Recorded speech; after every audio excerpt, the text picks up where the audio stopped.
I love Ed. Well, I love him because, you know, a visionary is someone who can close their eyes and see the future. And Ed saw the future, as he said, a very, very long time ago. And when I look back on the partnerships, the advocacy, you frankly are a trailblazer, a pioneer. You're a big reason why we did so many of the things that we've done, both when I was on the MTA board. And by the way, it is the world's leader. Every single bus, more than 2,000 buses, all clean fuel. And we just put forward a proposal for the next generation. The next 30 buses will be zero emission.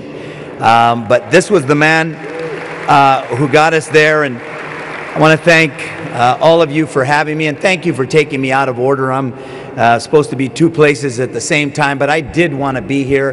One, I want to acknowledge my friend, our leader, Lisa Jackson. We are so lucky to have her.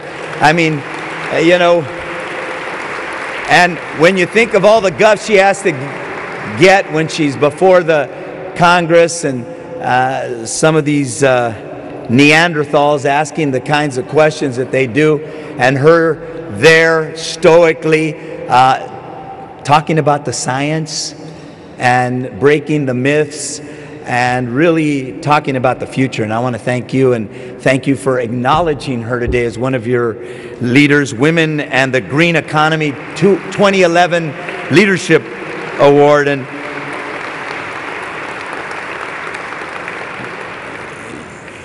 I also want to say something about Governor Richardson. I know that he's going to speak, but one of my heroes, a man who has given a lifetime to public service, and I hope will be back in public service very, very soon.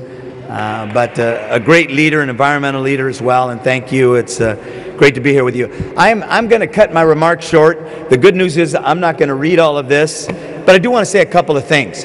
As the incoming president of the U.S. Conference of Mayors, I really think there's an opportunity for mayors to lead the way. You know, I was at Copenhagen, and I joked, in fact, all of us joked, all of the mayors that were there. If you remember, there was a simultaneous conference of mayors from, particularly from the big cities around the world, the global cities. And what you saw happening, the dynamic that you saw happening there was that the national governments were elbowing each other out to see who could do the least around climate change, and the mayors were elbowing each other to see who could do the most. And it's true. And there's a reason for it. One, we don't have all the national obligations, but two, cities, and particularly city-states like LA, New York, Shanghai, London, you know, we're more nimble. We're better able to turn on a dime, to make the tough decisions. We're not as impacted by all of the special interests that come up to Washington and try to prevent every effort on our part to address climate change and carbon emissions. And as an example, the city of LA owns the largest municipal utility in the United States of America. When I started out less than 6 years ago, we were at 3% renewables. I said we were going to get to 20%. Nancy Sutley at the time was my deputy mayor, and I said, your job depends on whether or not you'll get us to 20%. At the end of 2010, we hit 20% renewables in the city of Los Angeles.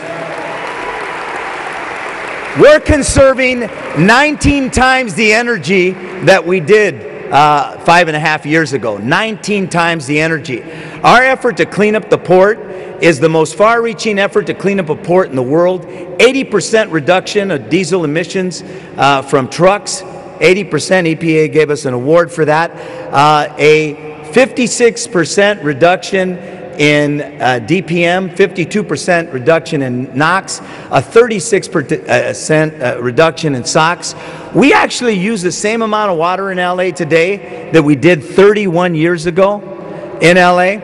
We recycle more trash than any big city in the United States of America, 65%. By the time I'm out of town, we will be at 70%. Working with the Clinton Climate Change Initiative, we have replaced 40,000 incandescent street lamps to LED The next closest city is 10,000, that's London.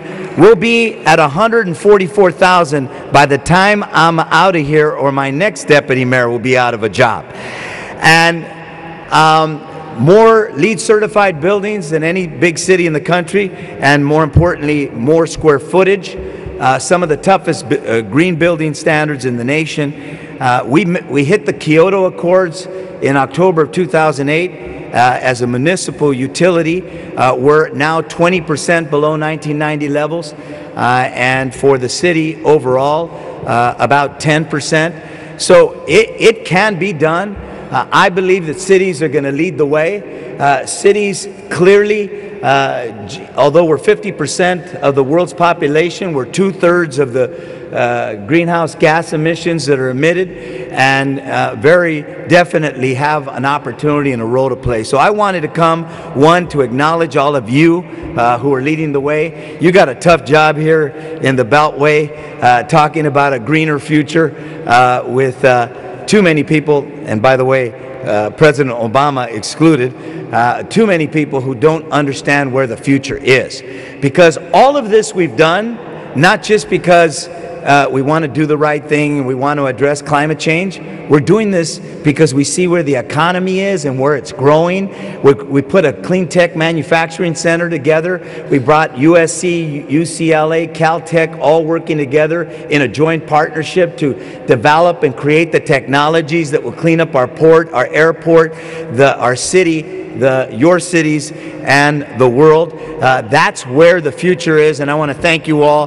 Thank you for inviting me to say a few words, but I'm out of here.